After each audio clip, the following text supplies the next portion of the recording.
안녕하세요. 저는 40대 중반의 여성이고 현재 연년생으로 아이 둘을 낳아서 키우고 있습니다. 젊었을 때는 몰랐는데 저도 나이를 먹고 삶을 살아가다 보니 사람 인생 바뀌는 것은 한순간이더군요. TV에서만 보던 일들이 저에게도 일어나게 될 줄 누가 알았겠어요. 어려대 저는 연매출 200억의 식품 회사를 운영하고 계시는 친정아빠 덕분에 경제적으로 여유롭게 살았어요. 외동이라 그런지 부모님께서는 항상 저에게 지극정성으로 대해주셨죠. 모자란 것 없이 먹고 싶은 거 다 먹고 배우고 싶은 거 다 배웠어요. 그리고 좋은 집에 살면서 학비 부족함 없이 대학교도 나올 수 있었죠. 이뿐만 아니라 집에서 회사를 물려받을 사람이 저밖에 없었기 때문에 대학교를 졸업하자마자 친정아빠 회사에 인턴으로 들어가 차근히 일을 배웠어요. 남들은 취직하는 것이 힘들어서 전전긍긍한다고 하는데 저는 좋은 집에서 많은 것들을 경험하고 자라면서 취직도 일사천리였죠. 그래서 항상 운이 좋은 사람이라고 생각하면서 살아왔어요. 이렇게 한없이 다정하신 부모님과 경제력이 뒷받침되는 가정에서 살 수 있는 사람은 많지 않잖아요. 하늘에 있는 별을 따는 것만큼 힘들다는 것을 잘 알고 있으니 저는 여유로운 삶을 선물해 주신 부모님에게 보답을 하기 위해서 회사 일에 밤낮 없이 매달리며 그 누구보다 열심히 살았죠. 그렇게 세월은 흘러 저는 28살이 되었고 노력의 결과로 팀장의 자리까지 올라가게 되었어요. 그리고 그때쯤 저는 전년도에 신제품 출시 프로젝트를 같이 하면서 친해진 옆팀 팀장과 마음을 확인하고 연애를 시작하게 되었죠. 사실 회사에서는 제가 대표 딸인 게 모두 밝혀진 상태였기에 사내 연애를 하는 게 쉽지만은 않았어요. 워낙 저를 지켜보고 있는 눈이 많다 보니까 연애 사실을 숨길 수밖에 없었죠. 그래도 사내 연애를 하는 게 나쁘지만은 않았어요. 훨씬 재미있었고 오히려 더 가까워질 수 있는 계기가 되었죠. 그렇게 저희들은 2년간의 연애 끝에 결혼을 하게 되었어요. 사실 남편이나 저나 친정 부모님이 반대를 하실까봐 조마조마한 마음을 가지고 있었죠. 왜냐하면 남편과 저희 집안의 수준 차이가 너무 심했거든요. 그래서 친정 부모님께 인사를 가기 전날부터 남편은 엄청 긴장을 했었어요. 지희야, 내일 인사 갔는데 부모님께서 나를 싫어하시면 어쩌지? 우리 아빠가 오빠 예뻐하시니까 너무 걱정 안 해도 될 것 같은데. 아직 일어나지도 않은 일인데 걱정부터 하지 마. 어떻게 걱정을 안 해? 우리 어머니는 편찮으셔서 집에만 계시고 나는 생활비를 매달 보내줘야 하는 입장인데. 이런 내 사정을 누가 이해하겠어? 우리 부모님 사람 쉽게 내치실 분들 아니야. 집안 형편이 좋지는 않지만 오빠도 나랑 똑같은 팀장직함 달고 있고 회사에서 능력 인정받고 있잖아. 그래도 능력과 집안 수준은 다른 거니까 나는 걱정이 될 수밖에 없지. 우리 아빠 집안 형편 가지고 사람 내칠 만큼 나쁜 사람 아니야. 항상 나한테도 사람 됨됨이가 중요하다고 강조하셨어. 오빠 좋은 사람이잖아. 그러니까 너무 걱정하지 말고 내일 조심해서 와. 알았지? 사실 저도 말은 이렇게 했지만 부모님께서 남편의 집안 형편을 알고 반대를 하실까봐 걱정이 이만저만이 아니었죠. 친정아빠께 미리 언지를 드릴 수는 있었지만 혹시나 싫다고 하실까봐 미리 말씀을 안 드렸어요.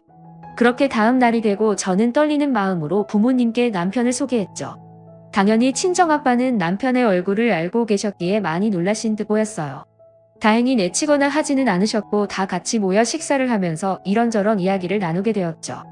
제가 따로 얘기를 해주지 않아서 결혼하고 싶다는 사람이 누군지 굉장히 궁금했는데 이 팀장 자네였다니 처음에는 많이 놀랐네. 사귈 때부터 말씀을 드렸어야 했는데 미리 말씀드리지 못해 죄송합니다. 사과할 것까지는 없고 이 팀장 능력이 좋아서 내가 관심 있게 지켜보고 있었는데 이렇게 우리 식구가 되겠다고 찾아올 줄이야. 세상 참 좋네. 관심 있게 봐주셨다니 정말 감사합니다. 그래 자네 부모님은 지금 뭐 하고 계신가? 두 분 다 건강하시지? 그게 아버지는 일찍 돌아가셨고 어머니는 지금 편찮으셔서 매달 생활비 드리면서 도와드리고 있습니다. 그렇구만 자네 혼자 가정을 책임지느라 참 힘들었겠네. 친정부모님은 남편의 형편을 듣고 나서 조금은 당황하신 듯 보였어요. 생각이 많아 보이는 부모님의 모습에 혹시나 반대를 하시려나 싶어 불안했죠. 그러나 제가 걱정했던 것과는 달리 부모님은 결혼 반대를 하지 않으셨어요. 오히려 긴장을 많이 하고 있는 남편을 위로해 주셨죠. 형편이 너무 차이 나서 많이 당황하실 거라는 건 예상하고 왔습니다.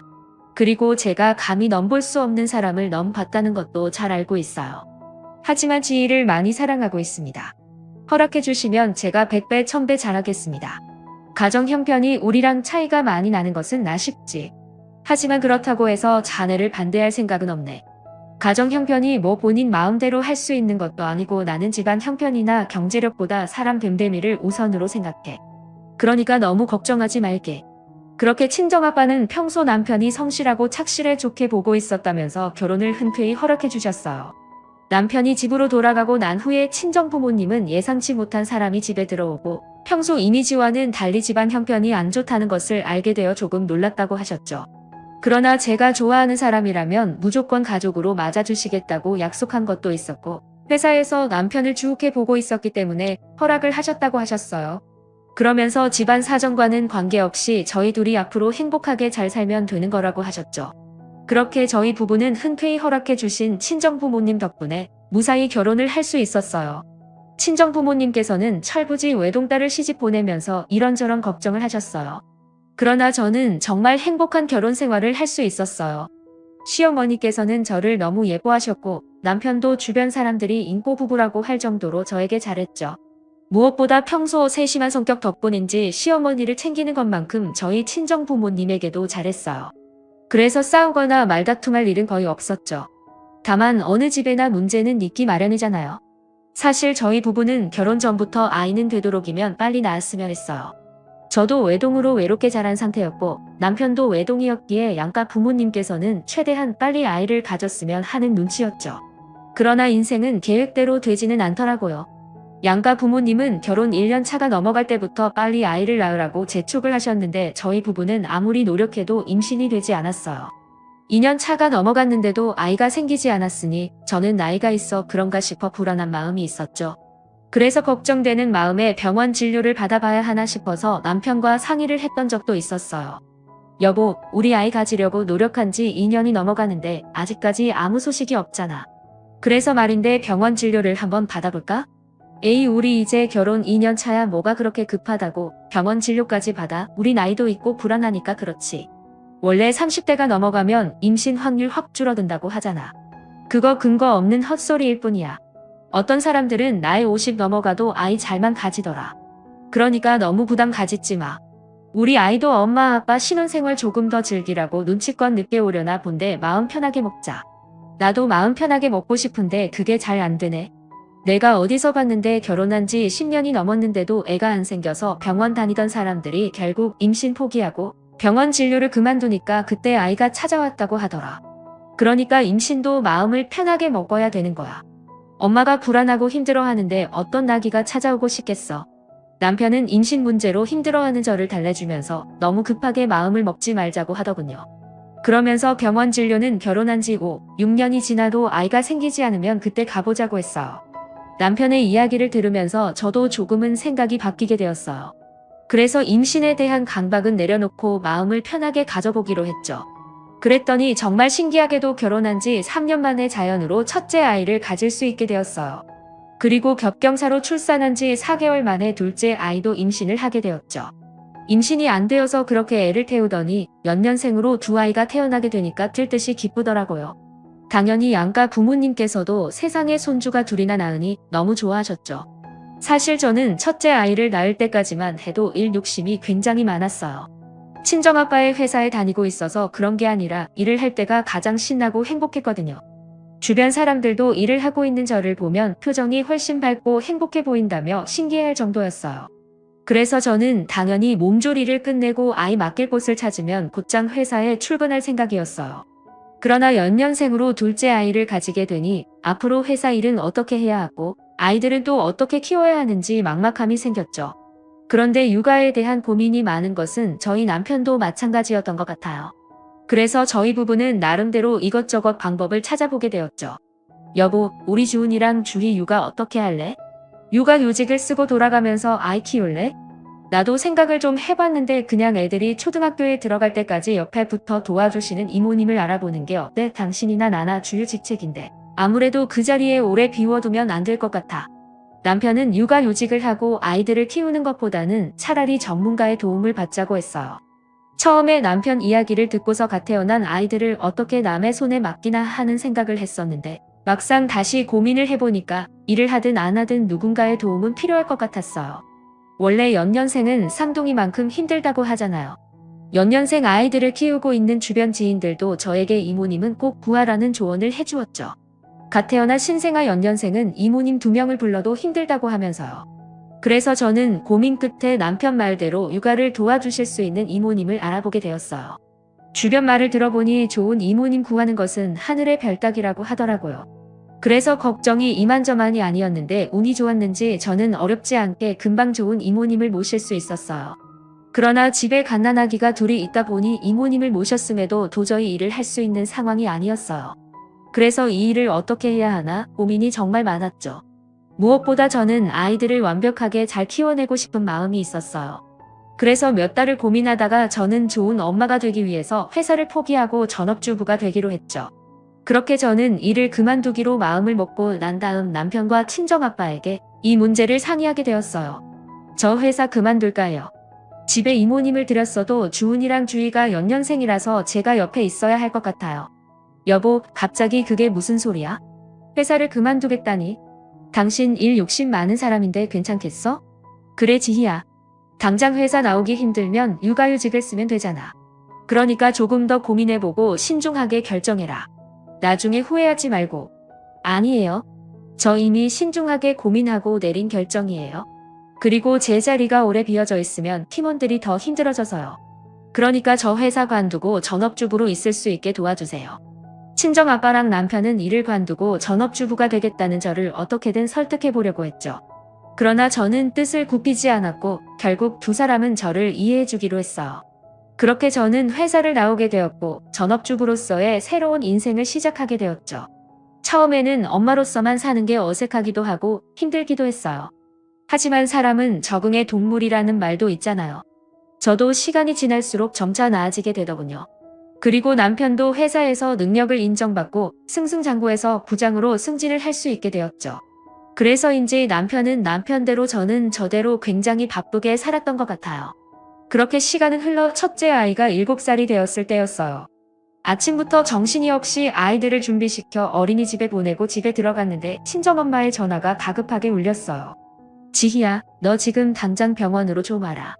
갑자기 병원을 왜? 엄마, 혹시 신장이 더 나빠진 거야? 내가 아니고 내 아빠가 회사에 갔다가 갑자기 뇌출혈로 쓰러져서 의식이 없어.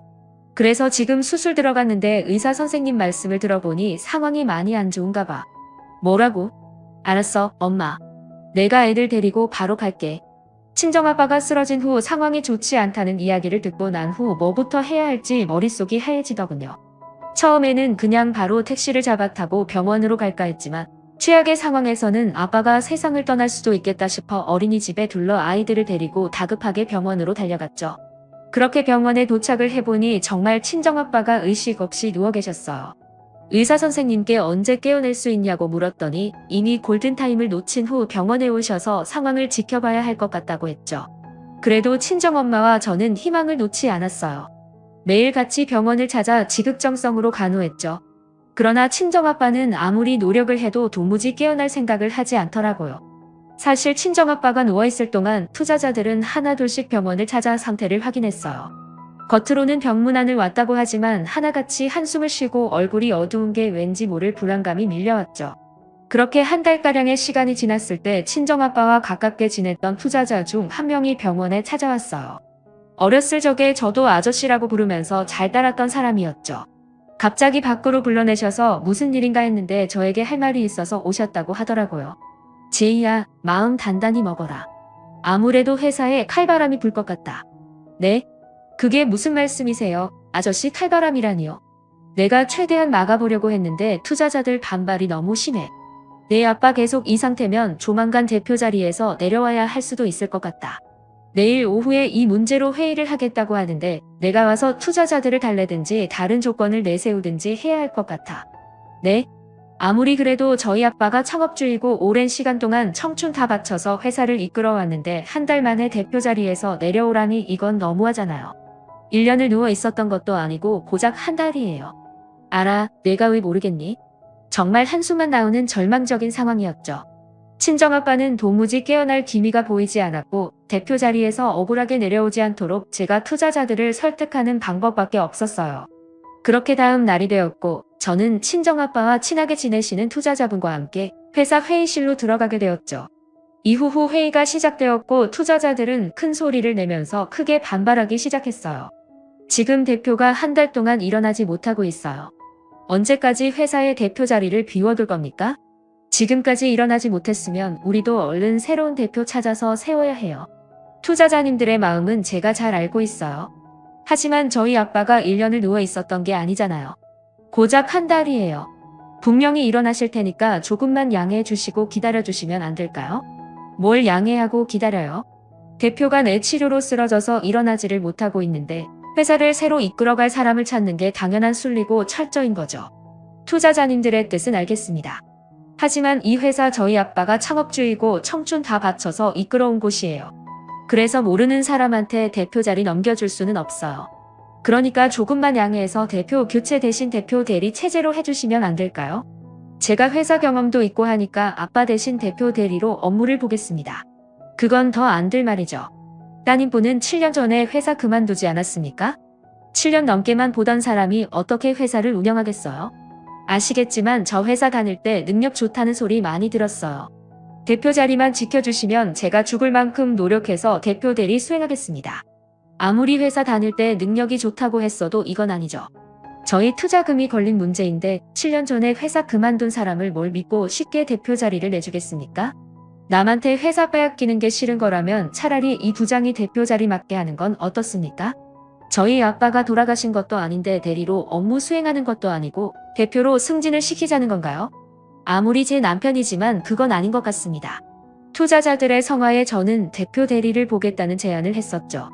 그러나 투자자들은 제 말을 귓등으로도 듣지 않았고 7년 동안 집에서 애나 보던 사람이 대표 대리를 맡는 것은 안 될 일이라면서 난리를 쳤어요.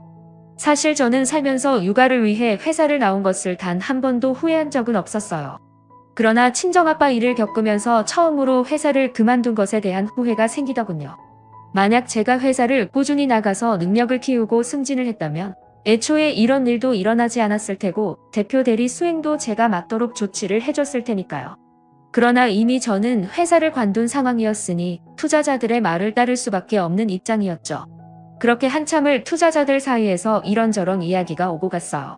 그런데 몇 명의 투자자들이 계속해서 남편이 대표가 되어야 한다며 우기더군요. 저는 그건 안 된다면서 반대를 했지만 애초에 법인 회사였기 때문에 지분이 없는 제 의견은 묵살이 될 수밖에 없었죠. 결국 투자자들 말대로 남편은 대표로 승진을 하게 되었어요. 정말 당황스러운 일이었지만 그래도 생판 모르는 남에게 넘기는 것보다는 남편이 대표가 된 게 오히려 다행이라는 생각이 들었어요. 그런데 정말 황당하게도 남편은 대표가 되고 나서 완전히 태도가 바뀌었어요. 시어머니도 예전과는 다르게 저를 대하기 시작하셨죠. 예전에는 손에 물 한 방울 묻지 않도록 하고 부엌에는 발도 붙이지 못하게 하셨어요. 그런데 남편이 대표로 승진을 하자 순식간에 저를 거지 취급하는 것은 물론이고 남편 돈 빼먹는 거머리라는 막말을 하시더군요. 게다가 시집살이를 정말 심하게 시키셨어요. 예를 들면 뜬금없이 불러 집안 대청소를 하라고 하던가 시아버지 제사 음식을 혼자 다 하라고 하신 적도 있었죠. 저는 너무 억울하고 힘들었지만 친정아빠만 깨어나시면 모든 게 다 해결될 수 있다고 생각하면서 최대한 버텨보려고 했어요. 그러나 하늘이 무심하게도 친정아빠는 3달 뒤 목숨이 위태해졌죠.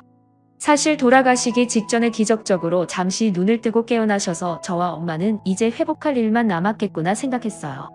그러나 친정아빠는 그날 저녁에 회사를 꼭 살리라는 한마디만 남기고 돌아가시게 되었어요. 그때 당시에는 돌아가신 친정아빠를 붙잡고 울고불고 난리를 치느라 무슨 소리를 하신 건지 전혀 이해를 하지 못했어요. 친정아빠가 사망을 한 후 저는 장례식을 준비하게 되었고 가족과 지인들에게 연락을 하게 되었죠. 그런데 부고 소식에 친정아빠와 사이가 두터운 투자자님이 눈물을 잔뜩 흘리면서 장례식장에 찾아왔어요. 그분은 친정아빠의 영정사진을 보면서 회사를 지키지 못해 너무 죄송하다며 오열을 하셨죠. 그 모습을 보면서 이게 대체 무슨 소린가 했어요. 그런데 조문을 마친 투자자님이 저에게 얘기 좀 하자면서 밖으로 불러내시더군요. 아저씨 회사에 무슨 일 있는 거예요? 아까 조문하실 때 회사를 지키지 못해서 죄송하다는 말씀을 하시던데. 지희야 대표님도 돌아가신 마당에 이제 와서 이런 말을 하는 게 너한테 무슨 도움이 될지는 모르겠다. 하지만 너도 진실은 알고 있어야 할 것 같아. 이 이야기를 해주는 거니까 잘 들어라. 대체 무슨 일인데 그래요? 지난번에 투자자들이 이 부장을 지정해서 대표로 세우자고 우겼던 게 이상하다 싶어서 내가 따로 알아봤는데 아무래도 대표님이 쓰러지기 전부터 회사가 이미 내 남편한테 넘어갈 위기였던 것 같다. 아저씨 그게 무슨 소리예요? 내 남편이 욕심이 났던 것인지 투자자들 몇 명을 꼬들겨서 대표 자리를 꿰찰 생각을 했던 것 같아. 너도 알다시피 법인에서는 투자자들이 좌지우지하다 보니 내 남편이 한 명씩만 다 만나고 연락을 하면서 대표님을 끌어내리고 본인을 밀어달라고 한 것 같더라. 설마요? 남편이 왜 그런 짓을 해요? 제가 회사를 그만둔 순간부터 아빠는 남편한테 지분 주고 대표로 세울 생각했다는 거 아저씨도 잘 알고 계시잖아요. 아니 어차피 받을 회사인데 벌써부터 욕심낼 이유가 뭐가 있겠어요? 아저씨가 잘못된 정보를 알고 계시는 걸 거예요. 저는 도저히 믿을 수 없는 이야기에 투자자님에게 남편이 그럴 사람이 아니라고 했었어요. 그러나 투자자님은 몇 번이나 확인했고 거의 확실한 정보라고 하시면서 남편이 그런 짓을 한 게 맞는 것 같다고 하셨죠. 정말이야? 내 남편이 본인에게 힘이 되는 게 아니라니? 아버지가 뇌출혈로 쓰러지기 직전에 그런 일이 있었던 거예요? 그래. 나는 내 남편이 그날 이후 따로 애타게 살고 있었어. 그런데 그날은 내가 애들 사이에서 남편을 만난 게 아니라 내 남편이 뇌출혈로 쓰러지기 직전에 그런 일이 있었어. 그래. 나는 내 남편이 그날 이후 따로 애타게 살고 있었어. 그런데 그날은 내가 애타게 살고 있었어. 그래. 나는 내 남편이 그날 이후 따로 행동치 않은 것도 없고 조용히 있길래 다들 거절했구나 하면서 그게 신경 쓰지 않고 넘어갔었다. 그런데 대표님이 쓰러진 지 얼마 안 된 상태에서 대표 자리를 두고 급하게 회의를 진행하더니 투자자들이 대놓고 내 남편을 대표로 세우자며 지정하는 모습을 보면서 갑자기 그 일이 생각나더라고. 아니 어떻게 이런 일이 있을 수가 있어요? 진짜로 그런 짓을 했는지 가서 물어봐야겠어요. 지희야, 신중해야 될. 내 남편이 대표가 된 후에 본인 제안을 거절한 사람들 모두 배제시켰어. 그리고 지금 장인어른이 돌아가셨다는데 장례식에 코빼기도 안 보이자니. 투자자님을 통해 모든 진실을 알게 되니 정말 황당하고 어이가 없다군요. 잘못된 방법으로 대표 자리를 꿰찬 것도 모자라서 친정아빠와 두터운 사이를 유지하던 사람들을 배제시켰다니요. 저에게 회사 지분이 조금이라도 있으면 어떻게든 해결을 해보려고 할 텐데 그럴 수 있는 상황은 아니었죠. 사실 저는 회사를 그만두며 남편에게 힘이 되었으면 해서 지분을 모두 넘겼거든요. 이야기를 듣고 나니 왜 지분을 넘기고 회사를 관뒀을까 하는 후회가 되었어요. 그러지 않았다면 이렇게 눈뜨고 코 베이는 일은 없었을 텐데 하는 생각 때문에 정말 미칠 것 같았죠. 친정아빠가 뇌출혈로 쓰러지게 된 이유도 남편의 이런 행동을 알게 된 후 충격을 받았기 때문인 것 같았어요. 그날 밤 저는 도저히 잠을 이룰 수가 없었어요. 그래도 투자자님 말씀처럼 신중하게 행동하려고 다음날 저녁까지는 회사를 찾아올 수 있는 방법들을 생각해봤어요. 하지만 아무리 생각해봐도 방법이 없더라고요. 그리고 억울하게 회사를 빼앗겼다는 생각에 속에서는 열불이 났죠. 그날 저녁 저는 도저히 참을 수가 없을 것 같아서 장례식을 하다 말고 남편에게 달려갔어요. 어차피 회사를 당장 찾아올 방법이 없으면 남편 입으로 무슨 말을 하는지 직접 듣고 한바탕 난리라도 쳐야겠다 싶었죠. 그런데 집에 들어갔더니 남편이 시어머니를 불러 소고기 파티를 하고 있더라고요. 장인어른이 돌아가셨다는데 하하호호 웃으면서 소고기를 구워 먹고 있는 모습을 보니까 눈이 돌아갈 수밖에 없었죠. 그래서 저는 곧장 밥상을 뒤엎고 큰 소리를 쳤어요. 지금 이게 뭐 하는 짓이야? 장인이 돌아가셨다는데 너는 소고기가 입에 들어가니? 그리고 당신 투자자들 설득해서 대표 자리 꿰찬 거라며. 그것도 우리 아빠 쓰러지기 전부터 그 짓거리를 했다던데 제정신이야? 우리 아빠 회사를 당신이 무슨 자격으로 훔쳐가? 왜 멀쩡한 우리 아들이 자꾸 그러니? 어차피 받을 회사 일찍 좀 가져오겠다고 한 게 무슨 잘못이라고 이 난리를 피워. 그리고 이유가 어찌되었건 결과적으로는 내 아빠가 죽었으니 그 회사는 우리 아들 거야. 너야말로 그딴 말 할 자격 없다고. 그래, 우리 엄마 말이 다 맞아. 어차피 당신이 회사를 나간 순간부터 내가 대표 자리에 올라갈 예정이었어. 어차피 내 자리였다고. 뭐라고? 이래서 머리 검은 짐승은 거두는 게 아니라고 하는 거구나. 우리 아빠가 당신을 얼마나 믿고 좋아했는데 은혜도 모르고 이딴 짓을 해. 당신 때문에 우리 아빠 뇌출혈 와서 돌아가셨어. 이거 어떻게 책임질 거야? 책임 같은 소리 안 해. 아이 증거 있어. 그딴 말 할 거면 증거 가지고 와서 해. 너 자꾸 헛소리 하지 말고 온 김에 이 서류에 사인이 나고 가. 남편은 방으로 들어가 이혼 서류를 가지고 왔고 그걸 저에게 던지면서 사인하고 나가라고 했어요. 친정아빠 장례식을 하고 있으니 예의상 조금 지나서 얘기할까 했었지만 이왕 일이 이렇게 됐으니까 빨리 얘기 끝내고 이혼 서류에 제출하자고 하다군요. 이혼만 해주면 친정엄마 병원비는 본인이 부담을 하겠다면서요. 사실 저희 친정엄마가 계속 투석을 받아야 하는 상황이에요. 그래서 꾸준히 돈이 들어갔는데 남편은 그것을 빌미로 이혼을 하자고 한 것이었죠. 그러나 저는 끝까지 버텨보려고 했어요. 그랬더니 남편은 본인에게 여자가 생겼고 곧 재혼할 생각이라면서 이렇게 버티면 결국 초라해지는 것은 제가 되지 않겠냐며 얼른 사인하라고 재촉을 해댔죠. 시어머니도 옆에서 지금 사인하지 않으면 애들은 본인이 데려와 키우겠다면서 애들 놓고 쫓겨나 평생 얼굴을 보고 싶지 않으면 빨리 사인하고 나가라면서 제 손을 잡아당겼어요. 저는 결국 아이들과 친정엄마 때문에 억지로 도장을 찍고 그 집을 나올 수밖에 없었죠. 그리고 그 집을 나오면서 꼭 제대로 복수를 하겠다는 다짐을 하게 되었어요. 그렇게 이혼 후 1년 정도의 시간이 지났죠. 저는 당장 먹고 살 길이 막막해져서 집 주변 식당에서 아르바이트를 하게 되었어요. 그런데 어느 날 노신사 한 명이 제가 일하는 식당으로 들어오더니 제 이름을 부르며 그 사람이 맞냐고 묻더라고요. 그래서 누구시냐고 했더니 본인은 이전 시어머니의 전남편, 즉 전남편의 친아버지라고 했어요. 처음에 저는 노신사의 말을 믿지 못했죠. 이전 시아버지는 분명 일찍 돌아가셨다고 했고 시댁에서 제사 지내는 모습을 매년 봤거든요. 죄송한데 사람을 착각하신 것 같아요. 저희 이전 시아버지는 일찍 돌아가셨다고 했거든요. 전 남편이 이정우 맞죠? 제가 개미 되는 사람입니다. 아마 그 집에서 제 아버지 제사를 지낸 것 같네요. 못 믿겠으면 내가 사진을 한 장 가지고 왔으니 한번 봐요. 노신사는 저에게 오래된 사진 한 장을 보여줬어요. 자세히 보니 이전 시어머니와 결혼식을 올린 사진이었죠. 오래된 사진이었지만 이전 시어머니의 얼굴이 변한 게 거의 없어서 한눈에 알아볼 수 있었어요. 노신사는 제가 전 남편과 이혼을 했다는 소식을 듣고 나서 어디서 뭘 하는지 저를 찾기 위해 가진 노력을 다했다고 했죠. 저는 이해가 되지 않았어요. 이혼하고 잘 살고 있는데 이제 그 집과 관계도 없는 저를 왜 찾았나 싶었죠. 그래서 영문을 모르겠다는 표정을 짓고 있었어요. 그런데 그 노신사는 갑자기 제 손을 꽉 잡더니 이상한 말을 꺼내더군요. 저랑 복수극 한 편 찍으실래요? 나도 그들에게 제대로 복수를 하고 싶거든요. 네? 그게 무슨? 저는 이게 대체 무슨 일인가 싶었어요. 뜬금없이 찾아와서 복수극 한 편 찍자니 정말 황당하게 짝이 없었어요. 그런데 이야기를 자세히 들어보니 그 노신사에게도 그럴 만한 사정이 있었더라고요. 제가 영자랑 살 때 많이 아팠거든요. 그런데 영자랑 정호랑 어떤 남자 한 명을 데리고 오더니 돈이 없는 사람이랑은 살 수가 없다면서 그 남자랑 새 인생을 시작하겠다고 하더라고요.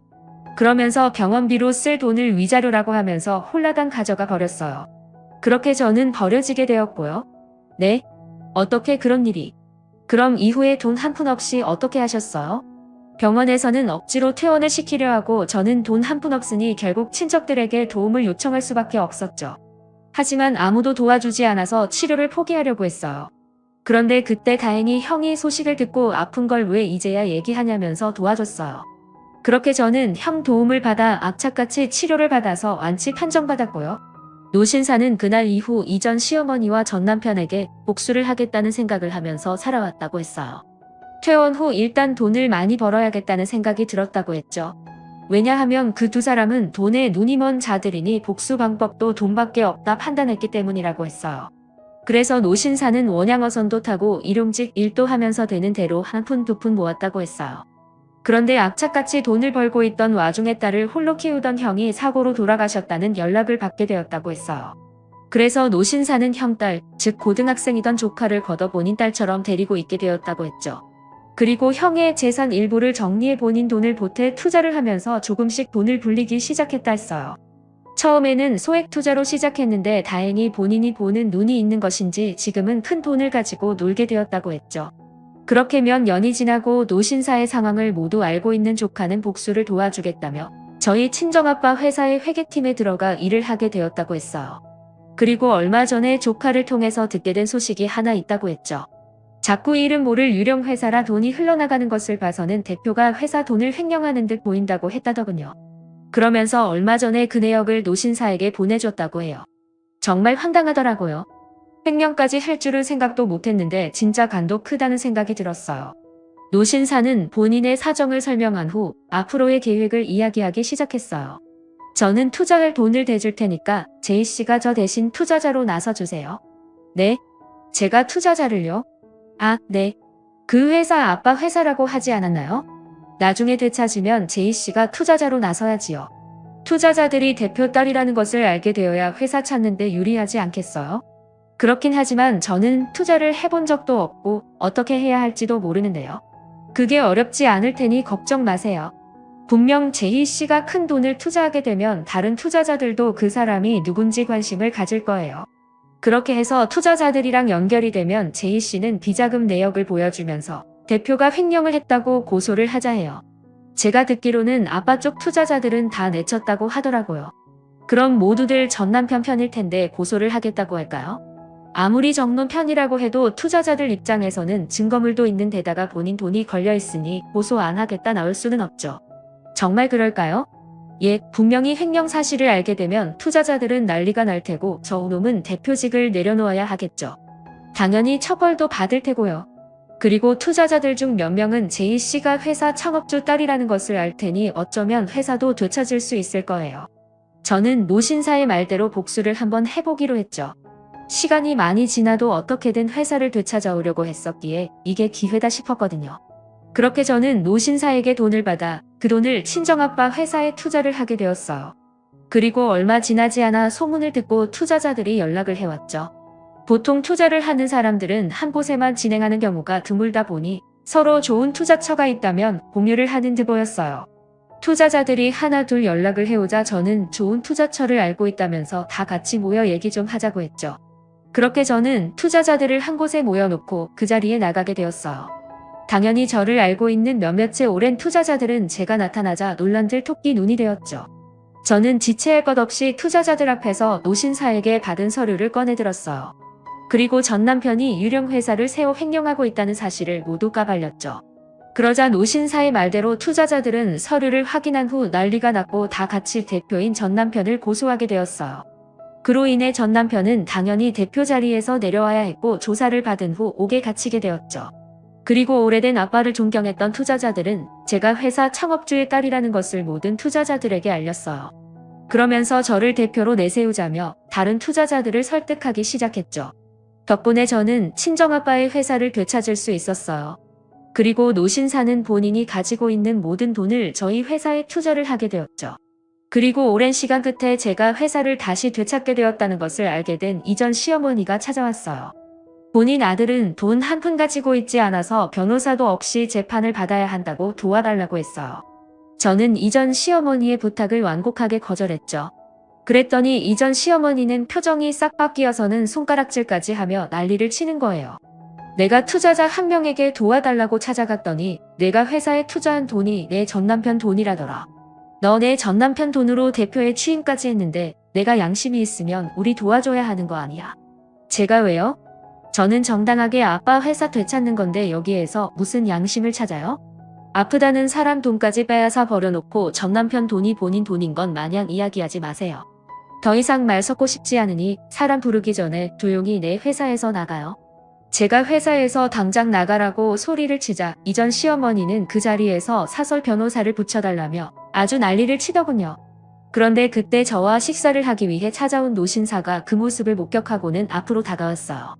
아, 지금 뭐 하는 거야? 여기가 어디라고 찾아와서 이 난리를 피워? 양심이 있으면 이 회사에 발을 붙이면 안 되는 거 아닌가? 정우 아빠 이 회사에 투자를 할 정도로 돈이 많았다면서? 소식 들었는지 모르겠지만 지금 우리 아들이 옥에 갇혀 있어. 그러니까 당신 아들 좀 거기에서 꺼내주라. 도와줘. 내가 왜? 그리고 걔가 언제부터 내 아들이었냐? 오늘 내일 하고 있는 나한테서 돈 빼앗고 무참히 버렸던 거 기억 안 나? 내가 너랑 내 아들한테 복수하려고 그날부터 악착같이 버텼어. 그래, 내가 그때는 미쳤었나 봐. 당신이 이렇게 살아있을 줄도 몰랐고. 그리고 크게 성공할 줄 몰랐어. 그런데 정우 당신 아들이잖아. 한 번만 도와주라. 일부러 정신 좀 차리면서 살라고 옥에 넣어놓은 건데 도와주긴 뭘 도와줘. 이참에 당신도 옥에 해서 고생하는 아들 바라보면서 반성과 후회라는 걸 해봐. 계속 그렇게 살면 나중에 지옥불에 떨어져 천벌 받는다고. 노신사도 전 남편을 도와주지 않겠다고 하자 이전 시어머니는 지난 날이 후회가 되는 듯 눈물까지 흘리면서 무릎을 꿇고 싹싹 빌기 시작했어요. 그러면서 저와 노신사가 마지막 희망이라고 한 번만 도와달라고 했죠. 하지만 저는 끝까지 거절하면서 재혼한 여자도 있는데 그 여자한테 나가서 도와달라고 하라 했어요. 그랬더니 이전 시어머니 말이 재혼한 여자도 있는데 그 여자한테나 가서 도와달라고 하라 했어요. 재혼한 여자는 전 남편이 개털되자마자 바로 친정으로 도망가서 연락이 안 된다고 하더군요. 역시 사람은 끼리끼리 만난다더니 전 남편은 본인 같은 사람을 골라서 만난 듯 보였어요. 이전 시어머니는 끝까지 저와 노신사에게 매달렸지만 더 마주하고 싶지 않아 곧장 보안 직원들을 불러 바로 내쫓아버렸어요. 결국 전 남편은 아무도 도와주지 않아 국선 변호사를 통해 재판을 받게 되었고 횡령으로 밝혀져 옥에 갇히게 되었죠. 그리고 이전 시어머니는 아픈 몸으로 일을 하지 못해서 지금은 노숙인 쉼터를 전전하며 살고 있다고 하네요. 그리고 저는 아이들 키우면서 여전히 친정아빠의 회사 운영을 잘해 나가고 있어요. 또 저를 물심양면으로 도와준 노신사에게 감사한 마음을 잊지 않으면서 가족처럼 지내며 때마다 함께 식사도 하고 선물도 주고받으면서 잘 챙기고 있죠. 사실 지난 일로 마음고생이 참 많았는데 결과적으로 모든 게 제자리를 찾을 수 있어서 다행이라는 생각이 드네요. 물론 아직까지는 때때로 친정아빠가 그리워지기도 하고 대표직이라는 무거운 자리가 무섭기도 해요. 하지만 옆에서 도와주시는 분들도 많고 저도 친정아빠가 청춘을 다 바쳐 키워놓으신 회사 운영을 잘해야겠다는 책임감이 있으니 어렵고 힘든 일들이 생겨도 잘 헤쳐나가 보려고요. 오늘도 끝까지 함께 해주셔서 감사합니다.